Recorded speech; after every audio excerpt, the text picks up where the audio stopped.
Bueno, hola, ¿qué tal? Estamos acá en un nuevo podcast de RH Management, Trabajo en Transformación. Estamos acá en la casa de Lotic Proforma, que nos facilita las dependencias para este set de televisión. Estamos acá colindando con la cordillera de los Andes, para los amigos que nos ven y nos escuchan de afuera. La cordillera que acompaña casi toda América, y más aún esta América Latina que estamos nosotros por acá. Trabajo en Transformación es un espacio que busca integrar, colocar visiones de distintos gerentes de personas sobre un tema fundamental que es la transformación en el trabajo, así se llama nuestro podcast. Y en esta ocasión queremos hablar sobre propósito y confianza, un temazo, donde tenemos a Fernando Balastín, gerente de personas de AFP Modelo, y Carolina El Tip, directora de recursos humanos de Veolia. Muchas gracias por estar acá, Fernando y Carolina. Un poquito para que la gente se ubique en el contexto de tipo de empresa que estamos hablando. Brevemente, Fernando, cuéntanos un poquito qué es lo que es AFP Modelo, qué es lo que hace, cantidad de trabajadores, como para tener así la gente sepa de qué vamos a hablar en el fondo. Ya, AFP Modelo es una empresa nacional con 16 años de vida. Estamos a punto de cumplir 16 años aquí en julio. Cerca de 700 trabajadores, por ese lado estamos. Y trabajamos en la administración de fondos de pensiones, ya todo lo que implica el negocio de AFP. Carolina, ¿qué es lo que es Veolia para la gente? Gracias por la invitación. Estoy muy honrada de compartir además con ustedes dos hoy. Bueno, tengo el honor de presentar a Veolia. Veolia es una empresa de origen francés, es una multinacional, que básicamente nos dedicamos a la transformación ecológica, la gestión de agua, energía y residuos. Yo represento las operaciones de Chile y Perú. Entre ambos países somos aproximadamente 5.500 colaboradores. Bueno, dos empresas, casi toda la empresa en general, y ustedes, por favor, díganme si estoy equivocado o no, pero me parece que en el mundo que estamos hoy, la exigencia que tenemos las personas que estamos en el mundo del trabajo es muy demandante, y el tema del propósito y la confianza es muy potente. Ustedes dos tienen propósito no menor, pero también es que genera confianza o desconfianza, dependiendo un poco cómo se gestione eso. Desde recursos humanos, Carolina, ¿cómo se concilia en una empresa como la tuya el propósito, y cómo eso alimenta la confianza de los trabajadores y de tu stakeholder en general y la ciudadanía en particular? ¿Cómo se avanza en este tema? A ver, nuestro propósito, que es la transformación ecológica, yo diría que la tengo fácil desde la perspectiva de recursos humanos, porque finalmente es un propósito tan profundo y tan genuinamente imbricado con lo que cada uno como ser humano quiere, que por eso digo lo tengo fácil, porque no es tan difícil conectarlo con lo que cada uno de los colaboradores está haciendo. Y en ese sentido tenemos una responsabilidad también dentro de las comunidades en las que nos insertamos y con los stakeholders en general, digamos, del país, pero es muy fácil conectar que todos queremos cuidar el planeta. En el caso, por ejemplo, mío, que soy mamá, mi propósito en la vida es generar un mejor mundo para mis hijos. Y hoy día puedo trabajar en eso. Tengo el lujo de que además de lo que hago, digamos, me pagan por hacer mi propósito en la vida. Entonces, después la tengo fácil, porque todos tenemos que trabajar como comunidad. Y cuando digo comunidad me refiero a todos, trabajadores, comunidades donde intervenimos, organizaciones comunitarias, gremiales, sindicatos, municipalidades, autoridades regulatorias, con el mismo fin, que tiene que ver finalmente con cuidar los recursos, con hacer más sustentables las industrias en las que nosotros intervenimos también. Por lo tanto, desde ahí lo que hacemos es conectar el propósito con el propósito personal de las personas, que está profundamente en todo lo que hacemos, de generar de este mundo un mejor lugar, de cuidar nuestro planeta, de darle sustentabilidad a los años, de cuidar los recursos naturales, de gestionar los recursos artificiales para que no intervengan los naturales. Entonces, tiene un propósito muy humano finalmente, más allá de que yo diría que el negocio viene dado por añadidura, pero el propósito de la compañía y la gestión que hacemos es muy humana. Gracias. Efectivamente está fácil, parece. Suena fácil. Y vamos a profundizar un poco más en eso. ¿Y cómo lo ves tú, Fernando? ¿Cómo se construye propósito desde tu lugar? Sí, nosotros hicimos un trabajo bien interesante que me tocó participar en el levantamiento del propósito, ya en definirlo. Llegamos con la alta dirección, con los directores, a un propósito que conectara esta compañía con la gente. Ya entonces llegamos a un propósito. Nuestro propósito es contribuir con responsabilidad y entusiasmo al bienestar de las personas, ¿ya? Entonces ahí le pusimos el el tema de las personas, porque no solamente son los clientes, ¿cierto? También nuestros colaboradores internos.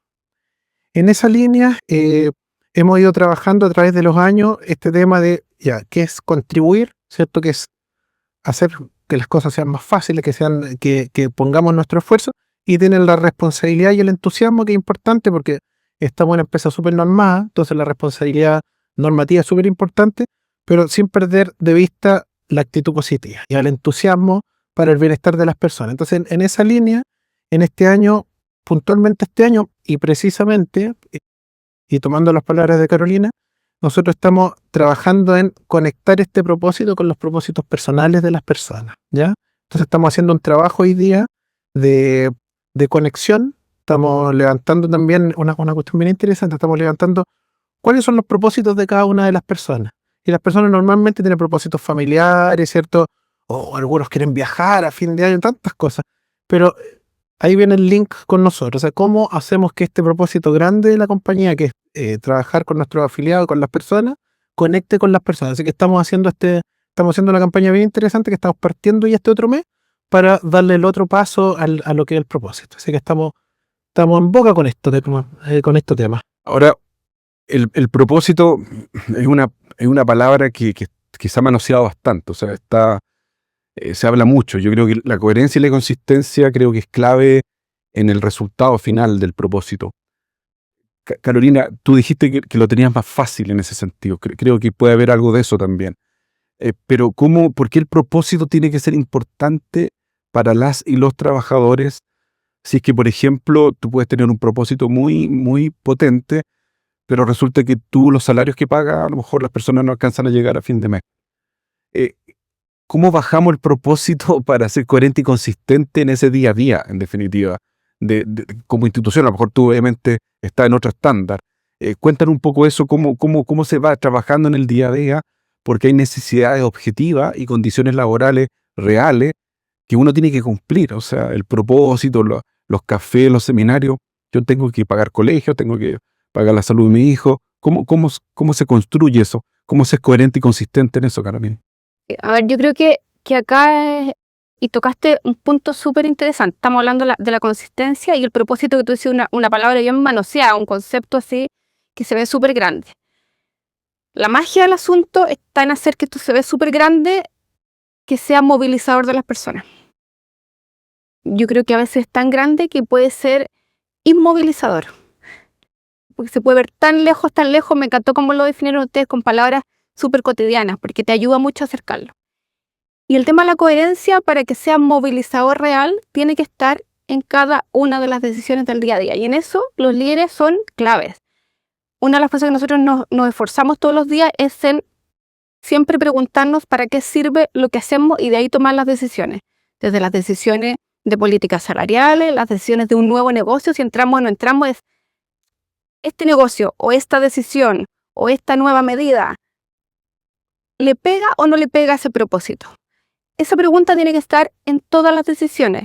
Cuando yo entrevisto a una persona para incorporarse a la organización, digo, la decisión de contratación de esta persona, con todo lo que trae, con su expertise, con sus temas de aprendizaje, etcétera, ¿me aporta o no me aporta a mi propósito, que es la transformación ecológica de Cuidado Plata? Si veo que es alguien que está muy desconectado de eso, no me aporta. Entonces, desde la decisión de a quién contrato, mi política salarial, donde me sitúo, a quién amonesto, qué negocio entro y qué negocio no entro. O sea, en todas las decisiones uno se tiene que hacer la pregunta, y en eso los líderes lo tienen que tener en el ADN profundo, y ahí sí tenemos un rol, decir, ¿me sirve o no me sirve al propósito de la compañía? Es la única forma, hacerlo carne día a día, de que realmente sea un propósito movilizador y que sea de verdad y que no sea algo que esté dibujado en las paredes, que lo vemos en muchas organizaciones lamentablemente y que no se conecta. Entonces, yo creo que la formación a los líderes ahí es fundamental, y responderse esa pregunta en cada una de las decisiones que tomamos. Como digo, desde las entrevistas de trabajo,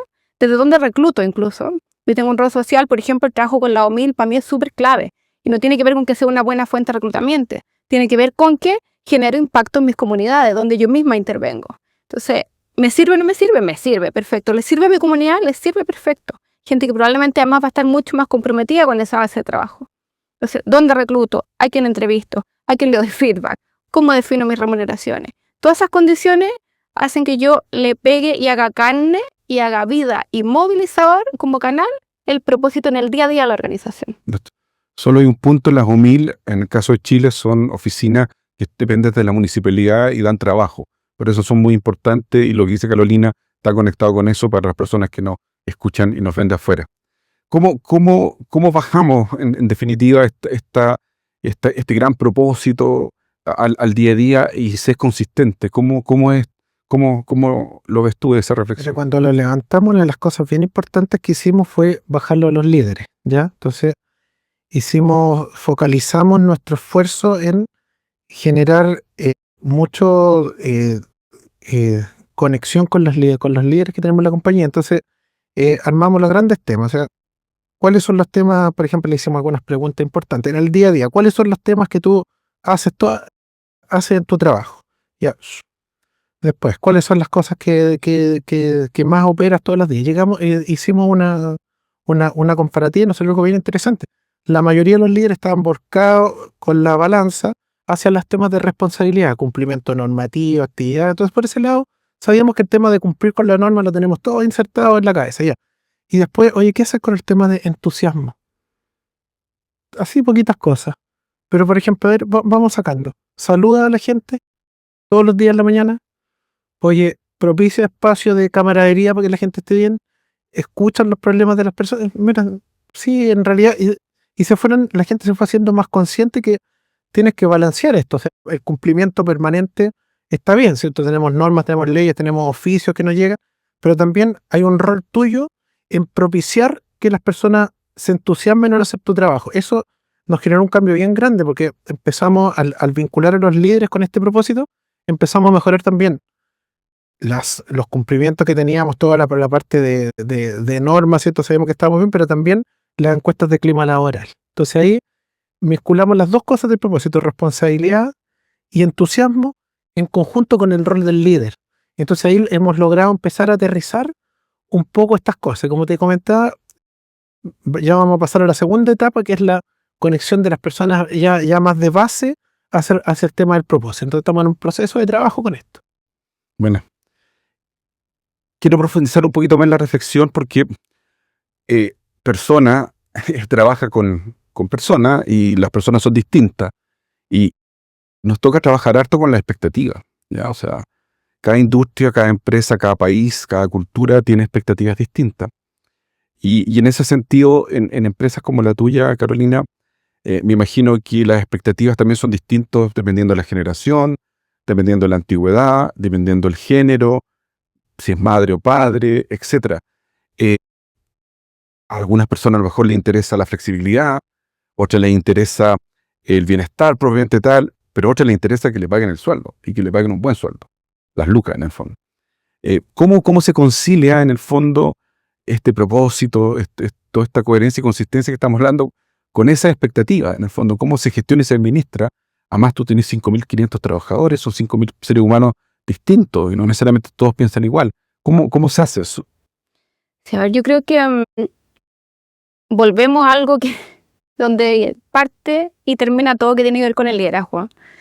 Acá los líderes son el vehículo de la transmisión, tanto de lo que se define desde la dirección, desde la estrategia, pero yo creo que incluso el rol más importante tiene que ver con cómo ellos son permanente escucha activa de las necesidades de su equipo. Yo les digo siempre a los jefes, a algunos no les gusta tanto, pero les digo, a los líderes se les paga más ni porque son más simpáticos, ni más inteligentes, aunque a algunos les duele un poco, ni mucho menos por ser más bonitos. En algo que puede ser, digamos, pero no va por ahí el incentivo. Es porque tienen una tremenda responsabilidad, es un mandato y una responsabilidad de ser canal ascendente y descendente de la organización. Entonces, efectivamente, cuando tú tienes sobre todo una dispersión grande de gente que están a lo largo del país, en distintas geografías, en distintos países, mucha gente también, generaciones distintas, intereses distintos, el rol del jefe como escucha es fundamental. Y yo tengo que tener la flexibilidad como organización de poder llegarle a cada una de esas necesidades. Probablemente no va a llegar a todo, no tengo cómo, digamos, desfinanciaría el negocio. Pero sí a las más basales, que son las que me aseguran que la gente esté bien, y desde ahí el bienestar es súper importante, basalmente bien, para que puedan movilizarse hacia el propósito de la organización. En ese sentido, por un lado, están los líderes, como te digo, que creo que son fundamentales en todo lo que hacemos, pero por otro lado, hay otras instancias, como por ejemplo las organizaciones sindicales, que también para mí y para los líderes son una fuente de información y de escucha tremendamente relevante, sobre todo cuando las organizaciones crecen. Nosotros tenemos una organizaciones y una cultura sindical, yo diría, bastante robusta, y nos ayudan muchísimo en el sentido de qué información está ocurriendo con las personas que necesitamos saber. Que por lo demás, las organizaciones son vivas, o sea, y va entrando y saliendo gente a la organización, lo que puede ser súper interesante hoy, mañana puede dejar de serlo. O sea, esto es del día a día y es esta pregunta de qué hago, qué decisión tomo, si le sirve o no a mi propósito. Entonces, desde ahí yo diría que la única forma es fortalecer estas instancias, tanto el liderazgo, organizaciones sindicales, comités, embajadores de cultura. Hay múltiples formas. Hay que ocupar todas las formas. Encuestas de clima, encuestas de compromiso, todas las formas, y ponerla a disposición arriba de la mesa y estar permanentemente cuestionándose si lo que estás haciendo está asegurando el bienestar, porque una vez que aseguren el bienestar, digo, a salva sala, la gente va a poder estar dispuesta para seguir trabajando. Y desde ahí definir tus intransables, tu política de compensaciones. Por ejemplo, para nosotros la seguridad es un súper no negociable. O sea, entonces digo, primero me tengo que asegurar que además tengo mucha gente en operaciones, no solamente en mis sites, sino que en clientes también, que estén con los temas de seguridad súper resueltos, porque una vez que esté eso, van a poder pensar si quieren hacer algo en términos de propósito o no. Hay que agotar y buscar todas las fuentes posibles de tener la información al día, porque cambia, y que represente al 100% de tu población.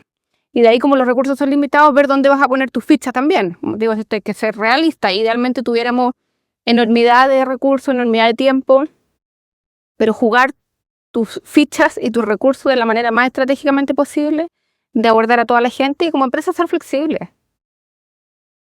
¿Y cómo lo ve Fernando? ¿Cuáles son cómo gestionan las expectativas en definitiva?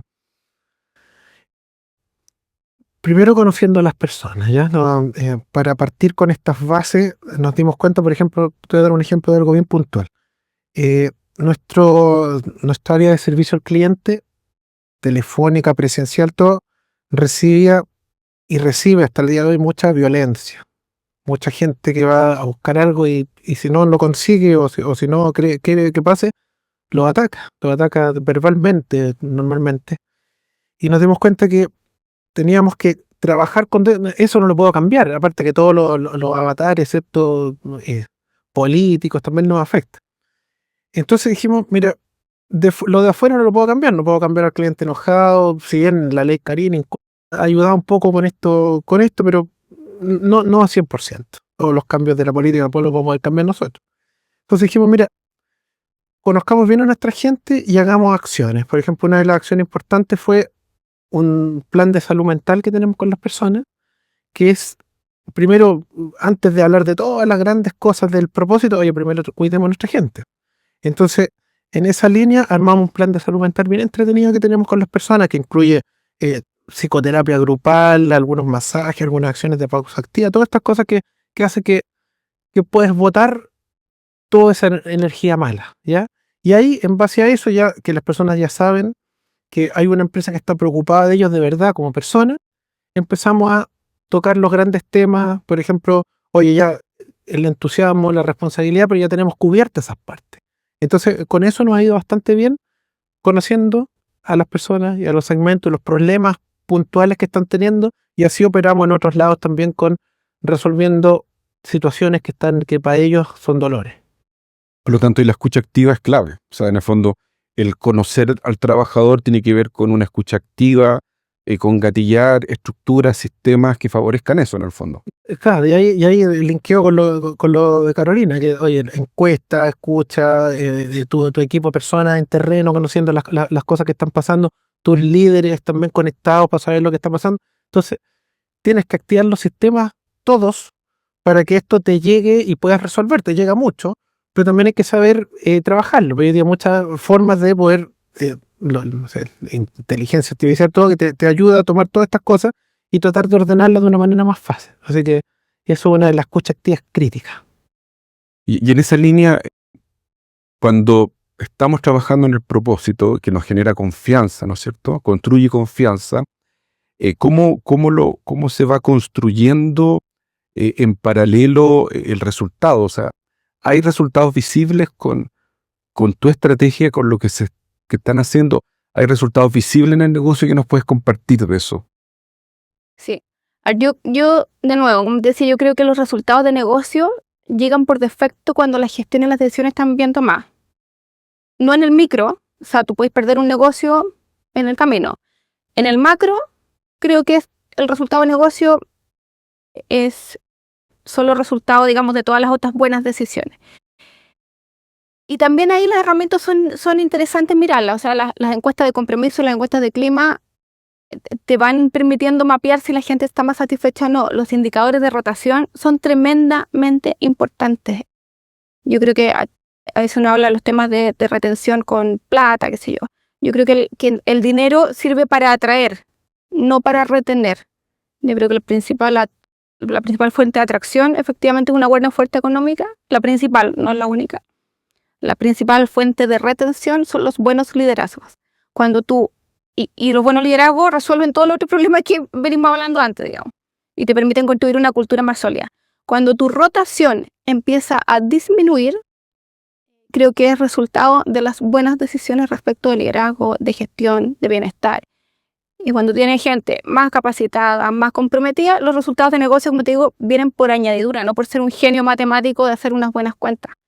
Porque en eso, también tener un equipo directivo no solamente conectado con el propósito, sino que sean estas preguntas de para qué hacemos lo que hacemos todos los días, incluso dejando pasar algunos negocios que pueden estar o en el límite con lo regulatorio y puede ser súper rentable, pero decimos aquí nosotros no vamos, es que vaya otro.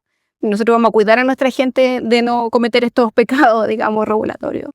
Tenemos riesgo de la seguridad, nos ha pasado de tomar decisiones, de decir, ¿sabéis que este negocio por la geografía representa riesgo muy alto para nuestra gente y súper rentable? Acá nosotros no vamos. Entonces, más allá que tú vas a perder un buen negocio, la línea general empieza a resultar cuando tu gente está súper comprometida. Y en ese sentido también, linkeando un poco con lo que venimos hablando, yo creo que hay que replantearse la empresa todos los días, la empresa que estamos construyendo. Yo siempre digo, tenemos que tener hoy día más que nunca una patita dentro de la organización y otra afuera para entender qué nos está pidiendo el mercado. Y los resultados van a venir solos cuando cuidamos a las personas que tenemos dentro. Y ahí hay un tema súper importante, quiero tomarme de eso antes de ir contigo, Fernando. Hay una decisión ética también ahí de decidir perder un negocio, por lucrativo que sea, para cuidar eso. Y ahí hay una coherencia y consistencia. O sea, no es una vez cada 10 años, o sea, les pasa. Y ahí hay una coherencia también de los liderazgos. O sea, me imagino. Hay algo de eso, ¿no? O sea, yo diría que culturalmente, y por eso me siento súper orgullosa de esto, como decía al principio, de la empresa a la que represento, son decisiones que se toman todos los días. Uno se ve expuesto a esto todos los días, sobre todo en mercados que tienen regulaciones. Y hay un empoderamiento también de la alta dirección para los comités de países, en el caso de nosotros de la Unidad de Negocios Chile-Perú, es decir, respaldo que ustedes decidieron que a este negocio no van por distintos motivos, iremos a otro, que en el fondo nos permitan entregar salud financiera a la compañía, pero cuidando a nuestra gente, cumpliendo las normas, etcétera. Porque finalmente nosotros estamos en el negocio de la sustentabilidad. Tenemos que hacer sustentable el negocio, porque además, cuando yo digo que yo soy responsable de esos 5.500 colaboradores, son 5.500 familias. El impacto social respecto a las decisiones que nosotros tomamos es súper relevante y no lo podemos dejar de ver. Y ahí, Fernando, ¿qué resultado concreto está dando entonces esa gestión, esa mirada, esa escucha activa, esa encuesta, ese clima, esa coherencia, esa construcción que hicieron del propósito? ¿Dónde se ve, dónde se refleja ese resultado? Este año hemos empezado a cosechar bastantes cosas de varios años bien buenos. Hemos tenido primer lugar en marcas, segundo lugar en felicidad organizacional, el Building Happiness. Estuvimos en el top 10 de integración de vida familiar y personal. Hemos tenido, tenemos sello mayor también, que estamos incluidos en eso. También estas encuestas de mejores lugares para trabajar para gente joven. También hemos estado en muy buenos lugares en eso. O sea, en esas fotos de esos momentos, esas encuestas, que al final uno no trabaja para las encuestas, ¿cierto? Pero al final son fotos buenas en el momento, y a la vez también hoy día somos la AFP con más clientes, ¿ya? Con más afiliados. Entonces, ese mismo tema, igual que la rotación, que la tenemos bajo mensualmente un 2%, el ausentismo que está súper bajo, andamos a nivel de 1%, y también la facilidad que hemos tenido para reclutar personas, que también es bueno, porque uno también te habla de que estamos en una industria que tiene sus bemoles, ¿cierto? Y no es tan fácil decir, oye, vente a una FP a trabajar, realmente tiene su resistencia.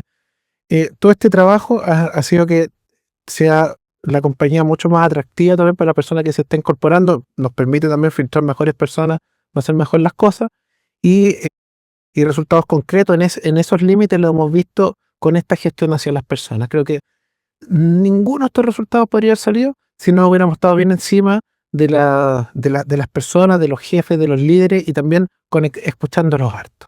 Así que creo que estamos bien contentos con estos resultados, que tampoco uno se puede quedar ahí y decir, oye, obtuve esto como no sé, un campeonato de fútbol. Tuve el campeonato, después el otro ya me relajo, y después viene otro campeonato. Hay que estar siempre atentos, siempre alerta.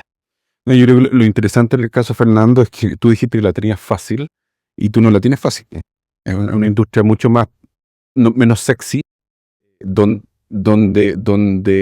tú mismo lo dijiste, o sea, hay que contener y cuidar a los trabajadores por toda esta violencia estructural que hay, que la gente también se desquita con los trabajadores. Teníamos un momento que le decíamos a la gente, no salga con credencial para afuera. Claro. ¿Cómo puede ser posible? En un momento dijimos, ¿cómo voy a tener miedo de trabajar en un lago? ¿Qué te pasa? Hoy día ya ha cambiado mucho de esto, pero también en la protección está en eso. Igual es tema de trabajar en recursos humanos, y de saber que no más. Sí, pero lo interesante es que lo que tú has hecho justamente construye un cerco, un cordón para proteger eso, porque en este sentido a ti, como decía, la tienes fácil, el propósito es más sexy, es coherente, consistente, pero acá hay un caso difícil, pero con resultados exitosos en relación a la gestión. Yo creo que eso es también un valor ahí. No sé cómo tú ves. ¿Cómo tú lo ves ahí en el caso particular de lo que le toca a Fernando? O sea, absolutamente. Igual conecto, fíjate, yo creo que la lectura del propósito yo de ahí la tengo muy fácil, pero sí tengo un lado cero sexy del negocio, porque yo podría decir que trabajo con basura, finalmente. Y cuando tú vas a reclutar gente, va a decir que va a trabajar en basura, y yo tenía sesgos también cuando entré acá. Y la primera vez que fui a un relleno sanitario, me enamoré de los rellenos sanitarios. Llegué a la oficina a decirle a mi jefe, ¿por qué nadie sabe lo que pasa? Hice una obra de ingeniería hermosa y lo que se hace con los desechos es espectacular. Entonces, tiene que ver con la forma en cómo te aproximas a tu negocio. Yo, desde la perspectiva como negocio, te diría que la imagen pública efectivamente la tiene mucho más difícil que yo cuando yo digo el propósito. Pero creo que todos los negocios, yo he estado en distintas industrias, tienen un lado poco sexy, creo que efectivamente esa es la palabra, pero la lectura que le podemos dar es responsable también de nosotros, de las áreas de personas, de cómo conectamos eso con el lado más amable. Para mí los rellenos sanitarios que antes yo decía basurales, para mí hoy día son mega obras de ingeniería. Para ir cerrando, estamos terminando. Ustedes nos tocaron el tema del liderazgo, sobre todo tú, Carolina. Si tuviésemos que construir un perfil de los líderes que se necesitan en tu industria y de los líderes que se necesitan en la tuya, ¿cómo lo describirías? ¿Cómo tendría que ser ese líder hoy, en este contexto, con los resultados que tú nos has ido compartiendo? ¿Cómo tendría que ser el perfil de ese líder hoy? Tendría que primero entender que nosotros trabajamos para hacer crecer los fondos de pensiones de las personas en el momento que más lo necesitan. Hay que entender para qué estamos trabajando, porque si no, se pierden un poco los sentidos. Trabajamos en nuestra empresa, es 100% responsabilidad social, ¿ya? Administramos plata, tenemos que hacerlo bien, por lo tanto, hay que hacerse cargo de que tienes que ser súper responsable con eso. Tienes que tener un cuidado grande con esto, porque la plata ajena hay que cuidarla mucho. Entonces, tienes que ser muy apegados con las normas. No puede ser de otra manera. Y por otro lado, ser muy cercano con las personas. Escucharlas, pensar que una persona feliz contribuye totalmente a los negocios. Entonces, tenía que tener esas dos vías, convivir mucho, ¿ya? Entonces, creo que esos son los focos. Ahora los tenemos estos en los mundos de selecciones. Y también en la inducción que le hacemos para meterle estas cosas, porque no es obra de magia, hay que darle siempre. Entonces, un líder tiene que tener esos dos, convivir en esos dos mundos muy bien, tener ese equilibrio. ¿Y tú, Carolina? ¿Cuál sería? ¿Tienen tiempo para hacer esta descripción? Puedo estar un buen rato. A ver, yo creo que hay algunas cosas que son particulares de mi organización y en algunas coincidimos. Yo creo que aquí el marco ético es fundamental. Fundamental. Pero en esta y en cualquier organización, marco ético, el marco, yo diría el compromiso social es clave en los líderes hoy día y en cualquier persona de la organización. Pero yendo puntualmente al liderazgo, más que en la organización actual mía, yo diría que en la actualidad en general en toda la industria necesitamos líderes que dediquen parte de su agenda a la escucha de la gente. Es clave, clave, clave. Dedicarle tiempo a la gente. Tiempo, que esté dentro de realmente de su agenda. El dedicar tiempo a escuchar, a estar en terreno, a ir a las distintas geografías, a escuchar los mercados también. No necesariamente ser el comercial para escuchar los mercados. Yo creo que todos los líderes tenemos la responsabilidad de ser permeables a lo que el mercado necesita, demanda y opina de nuestra organización. Ser súper flexibles porque todas las organizaciones hoy día están cambiando. Además, yo creo que nos encontramos en un momento donde todavía hay muchos líderes que son de una generación muy distinta, y cuando digo distinta no solo en edad, sino que conceptualmente distinta, digamos, a quienes están entrando a la organización, en uso de herramientas además. Por lo tanto, hay que tener algunas competencias respecto a la humildad para pedir ayuda, para decir no sé, para decir me equivoqué, porque es la única forma de enriquecerse. Cuando tú hoy día tienes un líder súper sobreseguro de lo que sabe solo porque la historia le ha servido, deja de enriquecer su trabajo todos los días cuando llega alguien nuevo y le dice esto lo resolvemos en 2 minutos con inteligencia artificial, mira, te voy a mostrar cómo funciona el computador, no sé qué. Entonces, humildad, flexibilidad, capacidad de desaprender, fundamental, capacidad de aprender de nuevo. Entonces, de reinventarse y esta flexibilidad a la base de todo. Entonces, yo creo que hoy día los líderes la tienen difícil en general porque se requiere competencias como cuando dice esto uno tiene que traerlo como de la casa, no te lo primero en la universidad, súper, súper fundamentales. Y quienes no lo traen naturalmente, desarrollarlo es difícil. O sea, ser humilde, cuando no lo traes, es súper difícil. Pedirle ayuda a alguien que acaba de salir de estudio, que está recién entrando a la universidad, cuando tú tienes 20 años de trayectoria, no lo hace cualquier persona. Acá están los egos en juego y todo, dejarlo guardadito bien en el cajón antes de salir de su casa, llegar a la oficina libre de todos estos conceptos previos, porque en el fondo tenemos que trabajar en equipo, somos pares y nos súper enriquecemos porque venimos de generaciones y de experiencias muy distintas. Bueno, temazo. Para hacer un capítulo completo Hablar de liderazgo. para definamos perfiles, construyamos perfiles. Bueno, agradecer a Carolina y a Fernando por estar acá en este espacio, en este podcast de trabajo en transformación. Bueno, agradecer a Lotic Proforma, a Fabiola Muñoz y a Michelle Fabre porque nos permiten, siempre nos apañan en este tipo de complicidades y nos facilitan este set de televisión para poder armar estas conversaciones de valor con gerentes de personas. Así que muy agradecido a ustedes y nos seguiremos viendo. ¿Sí? Muchas gracias a ti. Muchas gracias. Nos vemos.